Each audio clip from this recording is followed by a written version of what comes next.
Hi, everybody, and welcome back to Candid Chemie. I'm Libby. I'm Jude. I'm Shruti. And I'm Julia, and today we're going to be talking about dorm life and living in apartments in college. Does anyone want to go first? Or we can say where we lived first freshman year. So, freshman year, I lived in Moore Hill, which was a pretty small dorm. I lived in Carruthers, which is part of the honor squad, and it's also really small. I lived in Jester East, and it's kind of like the freshman dorm at UT, like one of the big ones. I lived in Prather, which is another small dorm. It's pretty close to Jester and Moore Hill, but a lot smaller and an older building as well. I guess we can kind of talk about the different things you'll find in a dorm, because I know some dorms you'll get a sink in your room and others you won't, and with some you can have your own bathroom to you and your roommate. But for the most part, you'll live with one other roommate, so rooms will have two beds assigned to them, but there are some exceptions with three, four singles, but those are a lot rarer, and you'd have to look ahead of time at floor plans when you're signing up for rooms. But as for sinks being in the room and not, that kind of varies by dorm.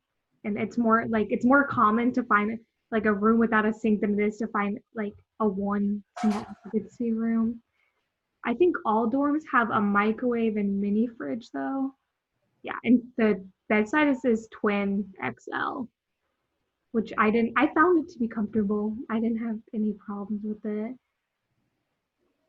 Yeah, my dorm didn't, since it was an older building, I didn't have a sink. And I shared with one roommate, but I liked living in a little bit of an older dorm because the rooms were a little bit bigger than like Jester. And we had like, there was more like character in the room, like it had like molding and it had like a cute like drawers and like stuff like that the newer dorms just don't have. And not saying that Jester's really a new dorm, but newer than Prather. Yeah, definitely. Yeah, I think Jester is maybe like 10 or no, it's how old is it? They were built in like the I'll 60s. Google it. Yeah, but they renovated all the rooms. So I think as of last year, all the rooms in both Jester East and Jester West are fully renovated. So I guess the difference between like a Jester type dorm and the other three is they are kind of smaller. But a benefit is that a lot of people live in those two dorms, so you're really close to everyone. And the main dining hall is also in that area. So it's really easy to go and grab food there and meet up with your friends. And the rooms themselves, I'm pretty sure like you can find almost any type of room between the two towers. So whether you want like a single or a double, or if you want to do like a suite, which is where you share a bathroom with another room, so four people share one bathroom, or if you want to do a communal bath, um, they have all of them. And I think all of the rooms also have a sink. I do know one girl who wasn't told, but her room didn't have a sink because they gave her an extra large closet instead. So that is something to look out for, I guess, if you're really set on a sink. I don't know if you can look out for that kind of stuff or if, like, you just wouldn't be told until later, but I haven't seen any dorms where I was like, oh, I wouldn't live there. Everything was fine. Like, my building, the con was it didn't have an elevator, and I lived on the third or fourth floor. And it was just because it was older and nobody's like gone through the process of installing an elevator in the dorm. Everything was fine. Like I didn't have a sink. It never bothered me. I had a good sized window with like a nice view, but I feel like most of the dorms at UTs have that.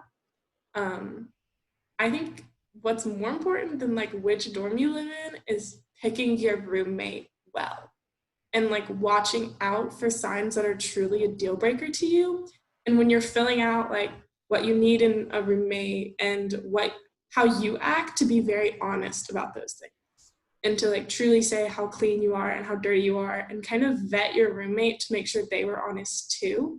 I think we all have like horror stories and also really good stories about our roommates. And I think it's just kind of important for that balance. I Yeah, I think, definitely agree with that. yeah, I think it's important to like go into, because this is going to be like someone you're living with. So I think you kind of have to approach the relationship differently. than you would with making a new friend. Like you have to be okay with like be comfortable enough with each other to say things like, "Hey, can you turn the lights off? I'm trying to go to bed," or "Hey, I'm gonna like be back late, so just be wary." So I feel like getting that awkwardness of having to be like you kind of have to hold each other accountable more than you would in a normal friendship. I feel like that helps. I don't know. For me personally, I just did random roommate, but it ended up working out really well. So it's definitely don't be like super scared to do the random process if that's something you want to do to just like meet someone new, take a gamble, but it doesn't always end up bad. I So would say at this point for me, I've had mhm. 3 or 4 like different roommates over the course of my college career. And the best ones were the random ones. Like when I choose to live with a friend or somebody that like I think I'll click with really well, I end up being totally wrong. And it's like I'm looking for a perfect version of somebody versus like just kind of accepting a random roommate and kind of working through like both of our flaws together. It's worked out better for me when I found a random person versus somebody that like, oh, I've been friends with you for 2 years, let's room together, and then it doesn't work out very well. Yeah, I think that it can be a problem in friends to like say like when they're doing something that bothers you, um like somebody's roommate that I know, he leaves the stove really dirty, but the other roommate won't say anything about it because like he doesn't want to make him mad with his friend or like stuff like that. And now their stove is just disgusting. But it's little things like that that make a big difference. I've lived with a lot of different people. Like I've lived with my freshman year, I lived with a girl from my high school, but I hadn't talked to her for like all 4 years. So it was kind of like living with someone new. And then I lived with some people that I just kind of like was acquaintances with. And then now I'm living with some friends. And I think like overall, the most important thing I've learned is just being really upfront about anything that ever makes you uncomfortable and not letting it slide. So like a lot of times, I tend to notice like sometimes somebody leaves the door unlocked. So just mentioning to them like, hey, the door was unlocked. Can you make sure it's like closed, and being comfortable with like saying that, because it's not really confrontation. It's just kind of like communication. Yeah, That's and all. if you like set the standards and like before any other problems come up, that can also really help. And I know it's kind of hard when you're first living in a dorm or apartment to know what you should be looking for, but maybe we can go over that a little bit, like what's important to like set standards on. Because last year when I was living in an apartment, my roommates and I sat down and we went through a list of things and like how we were going to act around certain things, or like how chores were going to be split up, etc.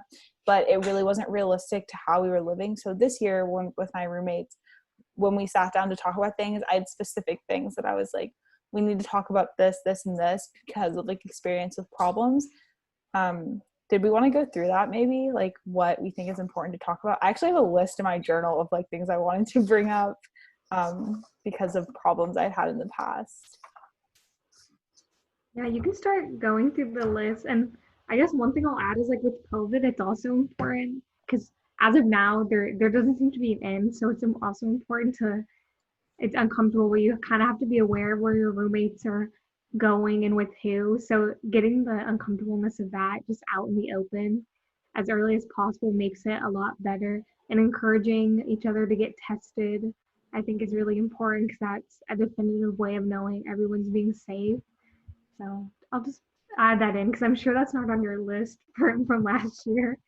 Well, this is a list that I made for this year Oh, based on my good. experiences last year. My roommates and I did talk about COVID. I don't know if that was on my list, but they're pretty organized, so that was on their list of things I Oh, know for good. sure. Okay, so the first thing I have on my list is chores. Last year, my roommates and I, we split up chores. However, we split up chores that didn't need to be split up. And things that were like, I was like, oh, should we split up who takes out the trash? And my roommates were like, no, that's okay. Like, whoever sees it, we'll just take it out. That's not the case. You have to set that, like little things like that. But we did set things like who's going to clean the microwave, which does not need to be set. And also like just stuff like that, like stuff that needs to be set versus doesn't. We also didn't set like the who's going to clean the bathroom one. So I ended up cleaning the bathroom way more than my roommate. So I definitely, like, I wrote down like things that needed to be done often. So like the trash, the bathroom, the recycling, the kitchen. And then I said like things that need to be done like once a month. So like cleaning the microwave, like deeper cleaning things. And then things that need to be done once a semester. So like cleaning out the fridge when everyone leaves. Because last year my roommates, they left for winter break and I was the last one in the apartment and there was tons of perishable food. And if you're not familiar, college winter breaks are like a month. So if we would have come back to that, that would have been terrible. So I made sure to like tell everyone at the beginning of this year that I expected that there not be any perishable food left in the fridge. The next thing I had on my list, let me know if you guys have any things to add to this. Noise after a certain time.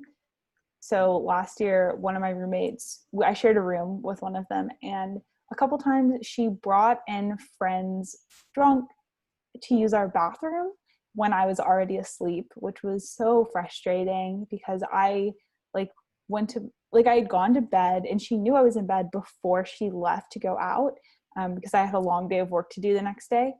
And yeah, she brought in people, a bunch of drunk friends. And even if you think you're being quiet when you're drunk, you're not being quiet when you're drunk. It's also hard in your apartment because to get to your bathroom, you have to go through your room. So it's not like they were just in your apartment, it's like they were in your room. Yeah. Yeah. And I had to bring it up to her after, and she was like, oh, like we weren't trying to be loud. And I was like, whether or not you were trying to be loud, you were still loud, so that was the problem. So yeah. So like setting limits for like when you're gonna have noise in the apartment, I think is very important. And most of the time, dorms have quiet hours, or apartment complexes, even in your lease, will have written quiet hours. So if you can kind of draw attention to those and maybe make people aware that those exist, it puts the blame off of you and onto either your complex or your dorm. And it doesn't make you the bad guy, but it still allows you to like set those boundaries. Yes, definitely. Okay, so then next, something that's kind of important is setting the temperature in your room. So freshman year, I actually had a lot of problems with this. My roommate, she decided that she was too lazy to put sheets on her bed after a certain time. So she was always very cold. However, I did decide to sleep with sheets on my bed. Controversial choice. So I was always a lot, like, I wanted the temperature to be lower. And our dorm was also like old, so if you let the temperature go up too high, it would get very humid in our room. And it was like a tropical rainforest in there if like you didn't have the air down to a certain amount. And she got up very early to do things sometimes, and she would like, it was so frustrating. She would turn, because I had turned it down right before we went to bed. She would get up really early, turn it way up, and then leave. I was just like, why? So yeah, make sure you like understand the temperature, especially in like apartments where you have to pay the electricity bill. It's important to set that because you don't want to pay a crazy high bill when everyone's sitting around in summer cold. Like that doesn't make any sense. Okay, next thing I have is shared foods. So like a lot of things you're not really going to want to buy. Like it makes so much more sense just to share them, like cooking oil, spices, and things. But it's definitely a choice if you want to share that, and you should be very specific about what you're sharing and what you're not sharing. Because in the past, like last year, sometimes roommates would just like take stuff that was mine, or like stuff that I didn't really think was communal, but they maybe thought was communal. And since I was very clear about it this year, like that has not been the case. So.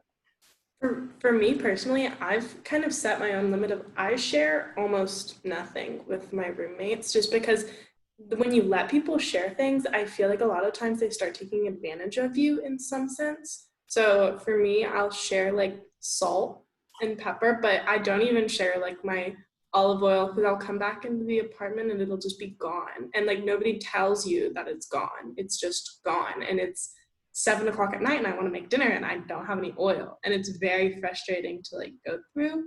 So I've kind of over the years, I think I started out very lenient and being like, oh, it's fine, we can do whatever, we're friends. And as it's become more and more like, no, that's mine. If you want to use something, you can ask. And like, I'll get a text that says, hey, you have this cake pan, like, can I use it? And I'll say yes, because even then I'll know exactly who used it and like who to hold accountable for things. So that communication, I think, is very important. Mm-hmm. Definitely. I do the same thing as you, Libby. Like I have all my own stuff, like even dishes and stuff. But I'm really open to them using my stuff. Like I don't really mind. Like if you need an onion, you can take one. Like I don't care, because then later on, if I need something from you, it's like a mutual relationship, and it works really well.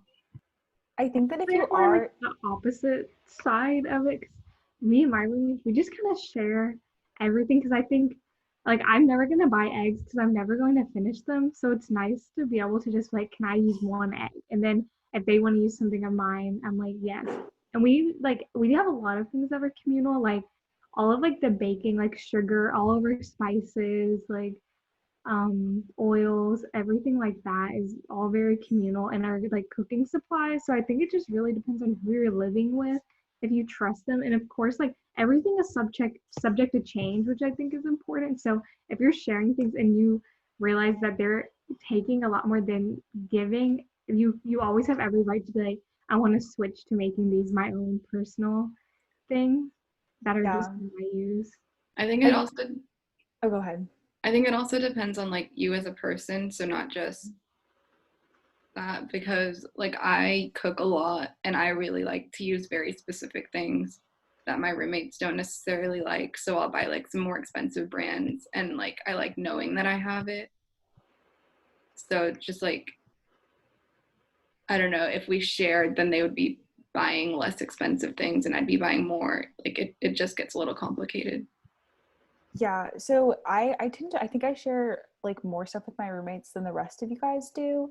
And the way that it's really worked this year that didn't really quite work as well last year was that um I first have been more vocal, like, and there's certain things that I won't share now that I would have shared in the past. And then also like we when people like buy stuff that they think might be communal, first of all, it gets marked with like a C so everyone knows that it's communal. And then they will also like send a text in our group chat asking like who would want to split this with me, like who would also want to use this. And if you like the message, we have like an app where we like split costs for like utilities and stuff, so called Splitwise. And then they'll send a picture of the receipt and like splitwise it to the number to all the people that liked the message that like they want to be a part, like they want to use this communally. So yeah, I think it's also important to like if like the rest of your roommates are splitting something and you're not, to like not just like also split it with them and be mindful of what you said, because once you start breaking your own rules of like what you're going to use, and they will start breaking the rules too. Okay, so I think moving on from shared foods, so like also dishes I think are something important. um so you have to be realistic with yourself too, because last year my roommates and I were like, we're going to wash all of our dishes all the time, like by the end of the day all the dishes are going to be done. And sometimes that's honestly just not realistic with your schedule. So what ended up happening was it was kind of the opposite. One roommate would use a pot or a pan, and we shared pots and pans communally in my apartment. And she would leave them in the sink for like a week. And it was frustrating because then the whole apartment lost that pan or pot for a week. So I think it's important to be like, okay, if you leave a plate in the sink for like a couple days, like that's not as big of a deal as if you leave the pot that everybody uses, like I think just making that clear. Because that was a big problem for me last year. I think I definitely complained about that to some of you guys, but that was very frustrating. So this year I was very clear, like, I don't care if dishes get left, but dishes that everybody uses should not get left for long periods of time. I think it's a precedent that you have to set also of like, if you leave a pot in the sink, I can't wash it, because if I wash it once, you're going to expect me to wash it the next time. And like for me personally, it got so bad with one thing. Like I walked in and somebody was using one of my baking pans, just like had stuff on it, like no foil, no lining, like it was just on the baking pan. And these were Walmart baking pans, like they were maybe $2. So it wasn't like I had really nice things that they were ruining. It was just that they were ruining my things. And I sent a text and I specifically banned that one person. I was like, you're no longer allowed to use my like things. And I had to send the text because it was getting to the point where like they made just chicken on the pan, put it in the oven. There was stuff everywhere. It wouldn't come off like afterwards. They didn't clean it. And I was just like, okay, you're done. Like, you don't get to use it anymore. And I said that and it was over. Like, that was it. And we moved on and like everything was fine. But saying those things I think is important. And I think you have to be mindful of like if you don't like if there's no messy roommate, make sure you're not the messy roommate. Like make sure if you notice that other roommates are cooking and they're cleaning as they're cooking, try to start doing that because it makes it so much easier if there are multiple people cooking in a kitchen. Like if you have something in the oven, just clean your stuff now. You don't want to have the kitchen be your dishes and your roommates will start to resent you for that.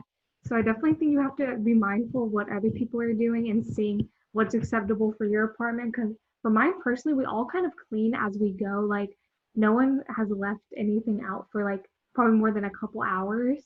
So I think it's just knowing what your roommates do and then adapting to that and making sure you all feel comfortable with it because you don't want dishes to add up, especially like communal things that you really want to use. If you only have one like pot for boiling pasta and then someone's using it, just say, can you clean this? So it takes a lot of communication and making sure you're not the one dropping them all. Yeah. And something I'll mention with like shared dishes, like if you, I don't know, this is my philosophy, but like I feel like splitting the cost of dishes can be strange. So I feel like it's better to like have each roommate bring what they want, because then once you guys move out, you know what's yours. Because I feel like it would just be really complicated if everyone chipped in and bought like a toaster oven. Who's gonna get that at the end? Because it's ridiculous to be like, okay, Venmo me back, like the money I spent on it since you're keeping it. So just Yeah. out there. For things like that, like I own, I'd have to check my Venmo history of like when we bought the furniture in my apartment. This isn't like dishes, but furniture. Like I think it's the couch that's like mine. Like I think I paid for it and nobody paid me back for it. And it wasn't a big deal. Like I guess I would have appreciated splitting it, but I know it's mine at the end when we move out. And like it's not going to be split amongst my roommates or like I'm not going to have to buy it back from them or something. It does make moving out very complicated. But on dishes, like I have my own dishes just because you eat 2 to 3 times a day. Like I don't know if you eat breakfast, whatever. And you'd have to have a lot of dishes or clean them very regularly if like you're going to split them. So I personally feel like it was a lot easier to just kind of have your own. I feel like on that stuff for me, like I definitely like my roommates originally wanted to split things, but I was like, from my past experience, it's probably better for everyone just to decide. We can split like who's bringing what, and sometimes it makes more sense. Like if somebody's family, I know somebody like whose family was not using like they bought new silverware, so that those roommates got all the silverware, and then he'll just take it all back at the end. So I think it's just everyone contributing something if you're going to use it communally, but then not like splitting weird costs so you end up like not knowing who's going to take stuff in the end.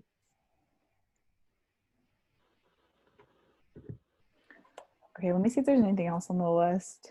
Shruti, did you have something to say? You kept unmuting. Oh yeah, I was just gonna say, like another reason that I have my own dishes is like the standards of cleanliness is different. Because I've noticed like with different people will be okay with leaving like a little spot of food like on the bottom of a dish or something. And so like that's fine if you want to do that, but only if you're gonna eat on that plate. Because then like I would have to wash that dish again before I'd use it. So that's why I use my own dishes too. Because it Yeah, puts responsibility on whoever's dishes that is. that's definitely a good point. And for me, like if I have seen like, oh, like maybe the dishes aren't getting cleaned as well, I'll kind of make sure I say something pretty soon after. And I feel like all of my roommates this year have been very open in like saying stuff. So it just makes it more comfortable when you don't have like a huge laundry list of like things that they need to address instead of just like addressing them one by one as they come up, because people don't feel attacked if it's like one little thing. They're like, oh, okay, I'll fix that. Rather than like if you have a huge list, they might feel like you're attacking them or something. Yeah, I always like to ask questions too. Like, is it okay if I do this? And I make sure they're not just saying yes. Yeah. Okay, the next thing I have is like guests in the apartment,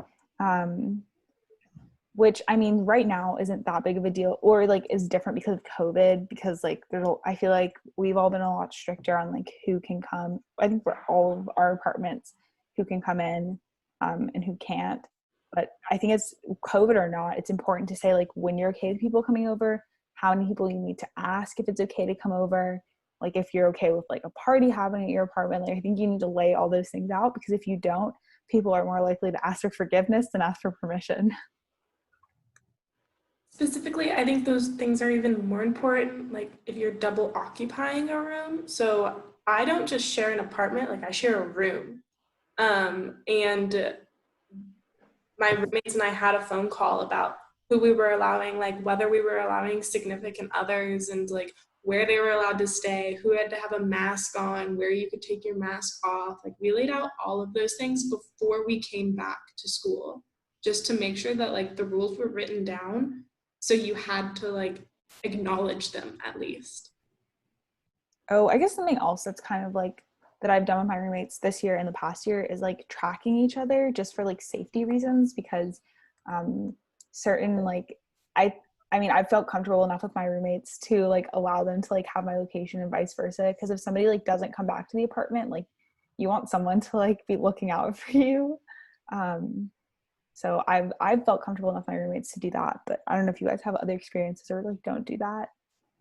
Yeah, I share location. I think it's also nice, especially since we all have our own rooms. Like sometimes it's hard to tell if someone's home or not. And like you don't want to disturb them if they're like busy or something. So I just like using it to check that too. Also like deadbolting the apartment, like you don't want to deadbolt it if somebody's not there. So I do think it is courteous to kind of keep your roommates aware of where you're going and where you're at, especially if you're going to be gone for a long period of time or you're going to get back late. I feel like it's nice to just not go, MIA for like 6 hours. It's nice to send them a text like, oh, I'm going to go see a movie or something late. I'll be back, past midnight. Especially yeah. with COVID, you kind of need to give people that information and be more specific. Hopefully no one's going to movies, but oh yeah. Trying to think of what else, like mail and stuff. You can set up schedules for who's gonna go get mail from the mailbox. But I think you have to decide for yourself what you need a schedule for and what you trust your roommates enough to it'll just be evenly split amongst y'all based off of people being good humans and cleaning up after themselves. So it's a very play it by ear thing. I I think think it's, go ahead, Trudy. I was just gonna say I think if you're in doubt, you should put a schedule, because my roommates last year, so there were three of us, and we didn't have a cleaning schedule in place because I thought it was just common sense. Like if you see something dirty, you should clean it up, or if you haven't seen anyone clean the floors or something in a while, like you should probably do that. And my other roommate thought the same, but our third did not. So it was just me and my other roommate cleaning. Like every 2 weeks we'd clean the floors, and like we do a deep clean of everything. And like the other one just wouldn't do anything. She wouldn't take out the trash. And like we didn't really realize it was a problem until the end of the semester. And by then it was like, how do we bring this up? Like, how do we tell her you're being a slob without saying that?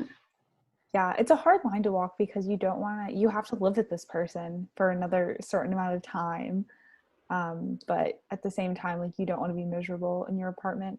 Also, like going back to the cleaning thing though, like I think it's best to set a schedule, because you have to know like when you're responsible for cleaning up after yourself versus when you're responsible for cleaning up after the group. Like I share a bathroom with like two other people. So like when we only have two sinks.